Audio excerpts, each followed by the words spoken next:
Hi everyone, welcome back to a new video. तो आज हम लोग निफ्टी के बारे में बात करने वाले हैं एंड उसके साथ साथ कुछ ऐसे अच्छे स्टॉक्स देखने को मिल रहे हैं जो इस समय भी ऐसे मार्केट कंडीशन में भी हमें कुछ पॉजिटिव प्राइस एक्शन शो कर रहे हैं। नाउ जो भी स्टॉक्स मैं आपके साथ डिस्कस करने वाला हूं, जितना भी मैं निफ्टी का एनालिसिस आपके साथ डिस्कस करने वाला हूं, ये सब कुछ एक एनालिसिस है जो आपको सिखाने के लिए यहाँ पे करी जाती है, ना कि आपको कोई भी बाइंग या सेलिंग रिकमेंडेशन देने के लिए। तो प्लीज इस बात का ध्यान रखिएगा एंड उसी हिसाब से कोई भी एक्शन लीजिएगा। तो अगर हम निफ्टी के ऊपर बात करते हैं ना, तो इसके ऊपर मैंने कंप्लीट एक 5-6 मिनट का वीडियो ऑलरेडी चैनल पे अपलोड करा है। अगर आपने अभी तक नहीं देखा है, आप जाकर चेकआउट कर सकते हो। उससे ज्यादा अच्छा निफ्टी का एनालिसिस आई डोंट नो आपको कहीं पे मिलेगा। एंड 3-4 दिन पहले मैंने अपलोड करा था, उसके बाद निफ्टी में गैप डाउन हुआ, उसी एग्जैक्ट पॉइंट से निफ्टी अब ऊपर जा रहा है। एंड जो भी आगे के रेजिस्टेंस हैं, जो भी पीछे के सपोर्ट्स हैं, हर एक चीज मैंने उसमें डिस्कस करी है। तो आज की वीडियो में हम ज्यादा निफ्टी हेवी नहीं रहेंगे, हम निफ्टी के बारे में बहुत ज्यादा बात नहीं करेंगे। ऑलराइट, सो अब आई होप कि आप लोगों को स्क्रीन एकदम क्लियरली यहाँ पे देखने को मिल रही होगी। अब अगर हम निफ्टी के बारे में थोड़ा बेसिक में एक चीज बात करें ना, हमने रेजिस्टेंस और सपोर्ट पहले से देख के रखे हैं। अगर आप यहाँ पे देखोगे तो 9 मई से लेके अभी तक मार्केट में कोई भी डिसाइसिव मूवमेंट नहीं देखने को मिला है। ना ही यहाँ पे ब्रेकडाउन आ रहा है, ना ही यहाँ पे ब्रेकआउट आ रहा है। तो आपको काफी सारे स्टॉक्स में भी इस समय ऐसा ही कुछ देखने को मिल रहा होगा। एंड मेरा मानना पर्सनली यही है कि जब भी आप इस पूरे फेज के अंदर कहीं पे भी घुसोगे ना, अगर आपने एक भी गलती कर दी तो आपके एसएल हिट होने के चांसेस बहुत ज्यादा बढ़ जाएंगे। तो ये जो पूरा जोन होता है, ये उन ट्रेडर्स के लिए होता है जो कम से कम मार्केट में 2-3 साल से ट्रेडिंग कर रहे हैं और वो कहीं ना कहीं प्रॉफिटेबल हो चुके हैं या फिर वो ब्रेक इवन पे चल रहे हैं। ये पॉइंट उनके लिए बिल्कुल भी नहीं है जो सीखना चाहते हैं इस समय। और सीखने के लिए सबसे बेस्ट टाइम कौन सा होता है? जब मार्केट गिर रहा होता है या फिर जब मार्केट में कुछ भी नहीं होता है करने के लिए। और ये एग्जैक्टली वही टाइम है जब मार्केट में ज्यादा स्विंग ट्रेडिंग की अपॉर्चुनिटीज नहीं है, मार्केट ज्यादा भाग नहीं रहा है। तो ये बेस्ट टाइम है, आप लोग सीख लो इस समय, क्योंकि इसके बाद अगर मार्केट में ब्रेकआउट आएगा और तब आप लोग सीखने बैठोगे तो बहुत लेट हो जाएगा। ओके, तो अच्छी अच्छी चीजों को देखिए, अच्छे अच्छे वीडियोस को देखिए। जो भी आपको बुक्स पढ़नी है आप पढ़ो। अगर आपको मुझसे सीखना है तो आपको नीचे कमेंट सेक्शन में डिटेल्स मिल जाएंगी। फिलहाल के लिए अगर हम निफ्टी में थोड़ी और आगे की तरफ बात करें कि लेट्स से मान लेते हैं कि अगर निफ्टी में ब्रेकडाउन आता है तो क्या हम स्विंग ट्रेड कर पाएंगे? नहीं। मेरे हिसाब से अगर ब्रेकडाउन प्रॉपर आया तो ये निफ्टी गिर सकता है वापस से अपने गैप को फिल करने के लिए। एंड अगर निफ्टी यहां तक आता है, जिसका मतलब 23,000 के आसपास, जो यहां से 2,000 पॉइंट्स का फॉल होगा, तो उस समय हमें बहुत अच्छे अच्छे स्टॉक्स अच्छे लेवल्स पर मिलेंगे और हम उनमें शॉर्ट टर्म के लिए ट्रेड कर सकते हैं, हम उनमें लॉन्ग टर्म के लिए इन्वेस्ट कर सकते हैं। बट उस समय आप स्विंग ट्रेडिंग नहीं कर पाओगे। स्विंग ट्रेडिंग के लिए बेस्ट टाइम कौन सा होगा? अगर निफ्टी यहां से एक प्रॉपर ब्रेकआउट देता है या फिर वापस से इस सपोर्ट लेवल पे आता है और हमें एक बाउंस बैक दिखाता है। अगेन ये उनके लिए है जिन्हें मार्केट में थोड़ा बहुत टाइम हो चुका है, जो मार्केट को समझना जानते हैं। ये उनके लिए बिल्कुल भी नहीं है जो इस समय एकदम फ्रेशर्स हैं और सीधे अपना पैसा लगाना चाहते हैं मार्केट के अंदर। तो अगर आपको पैसा लगाना है तो बहुत छोटे अमाउंट में लगाइए। एंड जितने भी स्टॉक्स में आप जो भी पैसा लगाओ, एक जगह लिख जरूर लो कि मैंने इस स्टॉक में क्यों एंट्री करी थी, जिससे आपको पता चल जाएगा कि नेक्स्ट टाइम मुझे सेम गलती नहीं दोहरानी है। ओके, तो ये तो हो गया हमारे निफ्टी के ऊपर बातचीत। अब हम लोग जरा चलते हैं अपने कुछ स्टॉक चार्ट्स के ऊपर। अगेन मैं आपको फिर से एक चीज बता दूं कि जो भी यहाँ पे स्टॉक चार्ट्स मैं आपको दिखाऊंगा, उसका जो डेटा होगा वो 3 मंथ पुराना होगा। बट जो भी एनालिसिस होगा मैं आपको समझा दूंगा। इससे आपको नाम पता चल जाएगा स्टॉक का, आपको स्टॉक का प्राइस पता चल जाएगा। बट आपको स्टॉक का लेटेस्ट डेटा नहीं देखने को मिलेगा, क्योंकि वो सेबी के रूल्स में नहीं आता है। मैं ऑलरेडी एक सर्टिफाइड रिसर्च एनालिस्ट हूं, लाइसेंस्ड नहीं हूं। तो सेबी से लाइसेंस होने में मुझे थोड़ा टाइम लगेगा, उसके लिए आप लोग वेट करो। एंड चलिए हम लोग चलते हैं अपने आज के पहले स्टॉक के ऊपर। सो आप लोगों का काम आसान हो सके और आप लोग अच्छे से सीख सको, इसके लिए मैं कुछ बेसिक चीजें पहले आपके साथ क्लियर करता हूं। लाइक ये जो स्टॉक अभी हम यहाँ पे डिस्कस कर रहे हैं, इसका नाम है चोलामंडलम फाइनेंस। अब इस स्टॉक में आपको क्या करना है? मेरा काम है, मैंने आपको यहाँ पे एक स्टॉक फाइंड करके दिया जिसमें मुझे एक अच्छा प्राइस एक्शन पैटर्न दिख रहा है। अब आपका काम है कि आप इस स्टॉक के चार्ट को खोलो एंड इसके रिसेंट डेटा पे जाके देखो, जो लेटेस्ट डेटा है इस समय स्टॉक में क्या हो रहा है। अगर हम फिलहाल के लिए चार्ट पे देखें तो आपको ये क्या देखने को मिलेगा, 2024 सितंबर में जब निफ्टी ने भी टॉप बनाया था, तो इस स्टॉक ने भी टॉप बनाया और ये स्टॉक उसके बाद से गिरता रहा जैसे निफ्टी गिरा। एंड उसके बाद निफ्टी ने क्या करा कि कुछ ना कुछ बेस फॉर्मेशन करा, उसके बाद गैप अप्स और गैप डाउन हुए बहुत सारे, एंड देन निफ्टी फिर से ऊपर गया।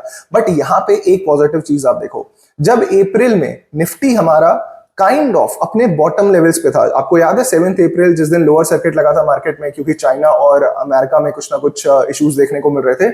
उस टाइम पे ये जो स्टॉक है आपका 7 अप्रैल के आसपास, वो यहां पे है। अब आप एक चीज पे गौर करो, ये स्टॉक का ऑल टाइम हाई है और ये स्टॉक का 7 अप्रैल वाला टाइम है। अगर आप सेम निफ्टी के चार्ट को देखोगे तो निफ्टी का चार्ट जो ऑल टाइम हाई से गिरा है वो कहीं ना कहीं इन लेवल्स पे आपको देखने को मिलेगा। तो इससे हमें क्या पॉजिटिव चीज पता चलती है? पहली तो ये कि ये स्टॉक निफ्टी के कंपैरिजन में अच्छा कर रहा है। दूसरी, अगर आप मार्केट में थोड़े और टाइम से बने हुए हो तो आपको ये चीज अच्छे से समझ में आ जाएगी कि जितने भी फाइनेंस सेक्टर के स्टॉक्स हैं, बैंकिंग सेक्टर के स्टॉक्स हैं, वो थोड़े पॉजिटिव देखने को मिल रहे हैं, थोड़े स्ट्रेंथ वाले देखने को मिल रहे हैं निफ्टी के कंपैरिजन में। तो हमें किस पे ज्यादा फोकस करना चाहिए, जो मार्केट से खराब मूव कर रहे हैं या फिर जो मार्केट से अच्छा मूव कर रहे हैं? तो मैं पर्सनली उन्हीं पे फोकस करता हूं जो मार्केट से अच्छा मूव कर रहे हैं। अब यहाँ पे एक और अच्छी चीज क्या है कि यहाँ पे एक बन रहा है पैटर्न। वो पैटर्न आपको जाके अपने चार्ट पे देखना है। यहाँ अगर मैं आपको बताऊं तो कुछ इस तरीके से कप एंड हैंडल पैटर्न बनता हुआ आपको आपके चार्ट पे दिखेगा। यहाँ पे मैं आपको रिसेंट डेटा नहीं दिखा सकता। अब अगर इस कप एंड हैंडल पैटर्न का ब्रेकआउट आ जाता है एंड ऑल, अगर ब्रेकआउट फेल हो जाता है तो हमें कैसे पता चलेगा, वो चीजें मैं आपको यहाँ पे बताता हूँ। तो अगर आप इस चार्ट को देखोगे तो यहाँ पे आपको एक चीज देखने को मिलेगी। ये मान लेते हैं हमारा पूरा कप है एंड ये हमारा हैंडल है जो कि अभी यहाँ पे ब्रेकआउट देने वाला है। अभी ब्रेकआउट आया नहीं है, ये मैं रीसेंट चार्ट के बारे में आपको बता रहा हूं। अगर हमारा ये प्रीवियस स्विंग लो ब्रेक हो जाता है तो ये स्टॉक खराब हो जाएगा। तो आपको क्या करना है, इस स्टॉक को अपनी वॉच लिस्ट में ऐड करना है, ऑफ कोर्स सीखने के लिए। एंड अगर ये स्टॉक ब्रेकआउट देता है तो हमें इस पे पॉजिटिव नजरिए से फोकस करना है। अगर ये स्टॉक हमें ब्रेक डाउन दे देता है अपने प्रीवियस स्विंग लो का, अब यहाँ पे आपको 1370 का देखने को मिल रहा है, जब आप अपने चार्ट पे देखोगे हो सकता है आपको 1400 का देखने को मिले क्योंकि आप रीसेंट डेटा देख रहे होगे।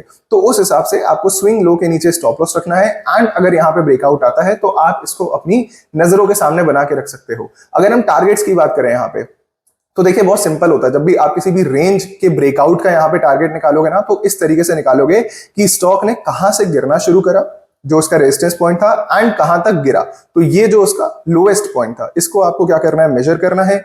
यहाँ पे हम एक मेजरिंग स्केल का हेल्प लेते हैं एंड अगर देखेंगे तो 29% का फॉल आपको देखने को मिला है। इसी को बस आपको ऊपर ऐड कर देना है। तो अगर हम ये जो इसका ऑल टाइम हाई है ये है कहीं ना कहीं 1650 के आसपास का, तो इसमें हम 30% और ऐड कर देंगे तो कितना आ जाएगा, यहाँ पे एक बार देख लेते हैं। लेट्स से कि ब्रेकआउट लेवल से 30%, विच मींस कहीं ना कहीं 2100 के आसपास के आपको टारगेट्स देखने को मिल सकते हैं। ना again I am not saying कि ये 2100 जाने वाला है, ये चार्ट का एनालिसिस है। जो स्टॉक मेरी वॉच लिस्ट का हिस्सा है इस समय, इसमें अभी तक ब्रेकआउट नहीं आया है, जो कि एक पॉजिटिव चीज होती है। अगर आप सीखना चाहते हो इस स्टॉक को वॉच लिस्ट में लगाओ एंड हर दिन इसको देखो कि आज इसका मूवमेंट क्या हुआ। क्या आज इसने हमारी एंट्री को बेकार कर दिया क्योंकि इसने अपना प्रीवियस स्विंग लो ब्रेक कर दिया, या फिर आज इसने ब्रेकआउट दे दिया और अब हमें यहाँ पे एंट्री शो कर सकता है। इसी तरीके से आप सीख पाओगे। अदरवाइज आई डोंट थिंक कि कोई और चारा है आपके लिए। अगर आप सिर्फ कॉल्स पे फोकस करना चाहते हो देन वो आपकी मर्जी रहेगी। तो ये पहला स्टॉक था।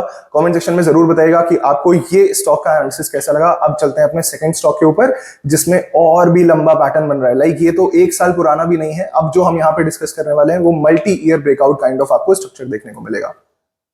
सो अभी तक हम बात कर रहे थे यहाँ पे डेली चार्ट की और अब यहाँ पे हम सीधे आ चुके हैं मंथली चार्ट के ऊपर। अगर आप यहाँ पे देखोगे तो हमने कीवी इंडस्ट्रीज का चार्ट ओपन करके रखा है जिसमें आपको ये कौन सा लेवल देखने को मिल रहा है, कौन से साल का, 2017 का लेवल है एंड इसका जो प्राइस 680 के आसपास का रेजिस्टेंस आपको ये देखने को मिल रहा है। 2017 के सितंबर का ये टाइम था जब स्टॉक ने यहाँ पे रेजिस्टेंस बनाया। देन अगेन उसने रेजिस्टेंस फेस करा 2018 के जुलाई में। देन अगेन रेजिस्टेंस फेस करा 2019 के अप्रैल में। मतलब 3 साल से लगातार एक ही प्राइस पे रेजिस्टेंस स्टॉक ले रहा था। मेरे लिए तो ये तभी बहुत अच्छा स्टॉक हो जाता अगर ब्रेकआउट आता। बट यहाँ पे क्या देखने को मिल रहा है, क्लियरली समझ में आ रहा है कि कोई ब्रेकआउट नहीं आया। मंथली चार्ट पे देयर वाज नो ब्रेकआउट, इस वजह से कोई भी एंट्री हमें नहीं लेनी चाहिए थी। देन हमने देखा कि 2020 में रेजिस्टेंस, उसके बाद 2021 में रेजिस्टेंस, 5 बार सेम लेवल से रेजिस्टेंस लेने का मतलब क्या हुआ कि अगर इस लेवल का अब ब्रेकआउट आया तो एक बहुत बड़ा मूव आ सकता है। बट अनफॉर्चुनेटली क्या हुआ कि कोई ब्रेकआउट नहीं आया और स्टॉक सीधे नीचे चला गया। 670 के प्राइस से स्टॉक लगभग आधा हो गया और 280 के प्राइस तक आ गया। देन ये 280 पे एक बहुत बड़ा बेस फॉर्मेशन हुआ और उसके बाद धीरे धीरे फिर से स्टॉक ने अपना अप ट्रेंड शुरू करा। एंड अब अगर आप देखोगे, अगर इस समय का चार्ट, अपना रीसेंट चार्ट आप जाके देखोगे तो स्टॉक बहुत ज्यादा क्लोज है अपने ब्रेकआउट लेवल के। क्या अभी इसमें ब्रेकआउट आ चुका है? तो अगेन मैं आपसे वही चीज कहूंगा कि अभी ब्रेकआउट नहीं आया है, बट ये स्टॉक आपकी नजरों के सामने होना चाहिए। इससे ज्यादा मैं आपको आगे का डेटा नहीं दिखा सकता, बट अगर आप एक अच्छी चीज देखोगे तो आपको वो ये समझ में आएगी। अभी तक का जितना भी आपने यहाँ पे डेटा देखा उसमें एक चीज आप देखो, जैसे ही रेजिस्टेंस पे स्टॉक हिट होता था सीधे नीचे, ये मंथली कैंडल्स हैं सारी। तो अगर स्टॉक ने 680 टच करा और उसके बाद वो सीधे नीचे चला गया 540, मतलब आप समझ रहे हो 20-30% का फॉल सिर्फ और सिर्फ रेजिस्टेंस को टच करके ही। यहाँ पे भी आपको वही चीज देखने को मिली। यहाँ तो और बड़ा फॉल आया, फिर और बड़ा फॉल आया। बट अब स्टॉक क्या कर रहा है, अब स्टॉक ने रेजिस्टेंस को हिट करा, कोई भी फॉल नहीं आया, थोड़ा नीचे गया, देन अगेन रेजिस्टेंस को हिट करा, देन अगेन रेजिस्टेंस को हिट करा, फिर से रेजिस्टेंस को हिट करा। 4 महीने में स्टॉक ने कोई भी खास डाउनफॉल नहीं दिखाया है, बार बार अपने रेजिस्टेंस को ब्रेक करने की कोशिश कर रहा है। अब हम क्या करते हैं कि एक थोड़े से छोटे टाइम फ्रेम पे चलते हैं, वहां पे हमें और चीजें अच्छे से समझ में आएंगी कि स्टॉक में छोटे टाइम फ्रेम पे क्या हमें देखने को मिल रहा है। सो अगर आप अभी देखोगे तो स्टॉक में यहाँ पे क्या देखने को मिल रहा है हमें क्लियरली, कि स्टॉक कोशिश कर रहा है ब्रेकआउट देने की, बट नीचे आ रहा है, देन अगेन ट्राई कर रहा है, देन नीचे आ रहा है, देन अगेन ट्राई कर रहा है। तो जब भी कोई स्टॉक अपने एक मेजर रेजिस्टेंस या फिर मेजर सपोर्ट लेवल पे बार बार आके टच करता है, तो इसे हम ये बोल सकते हैं कि वो लेवल धीरे धीरे वीक होता जा रहा है। आप एक ही जगह जाके अगर एक ही दीवार पे बार बार हथौड़ा चलाओगे तो क्या दीवार स्ट्रांग होगी या फिर दीवार वीक होगी? तो सिंपल सी बात है, अगर हमें एक स्टॉक में दिख रहा है कि बायर्स इतने स्ट्रांग है कि नीचे नहीं जा पा रहा है स्टॉक, बट ऊपर जाने की बार बार कोशिश कर रहा है, तो यहाँ पे एक प्रॉपर ब्रेकआउट आ सकता है। Again I am not saying कि यहाँ पे ब्रेकआउट आएगा, बट आ सकता है, तो आप इसको अपनी वॉच लिस्ट में ऐड करके रख सकते हो। इसके टारगेट्स कोई 15-20% वाले नहीं होने वाले। तो अगर हम इसके टारगेट्स की बात करें, ये जो आपको बड़े बड़े फॉल देखने को मिल रहे हैं, इसी पूरी रेंज को हमें ऊपर ऐड करना होगा। तो अगर हम 680 से जो बॉटम था स्टॉक का वहां तक देखेंगे तो 70% का फॉल था, और यही 70% आपको ऊपर की तरफ एज अ टारगेट्स ऐड करना है, जो कि कहीं ना कहीं 1200 या फिर 1150 के आसपास निकलेगा। एंड ये एक बहुत बड़ा टारगेट है, इस वजह से आपको यहाँ पे हो सकता है कि स्टॉप लॉस भी बड़ा देखने को मिले, आपको टाइम भी ज्यादा यहाँ पे लगे, स्टॉक के अंदर आपको रुकना पड़े। इसी वजह से थोड़े बहुत फंडामेंटल्स देखना भी जरूरी हो जाते हैं।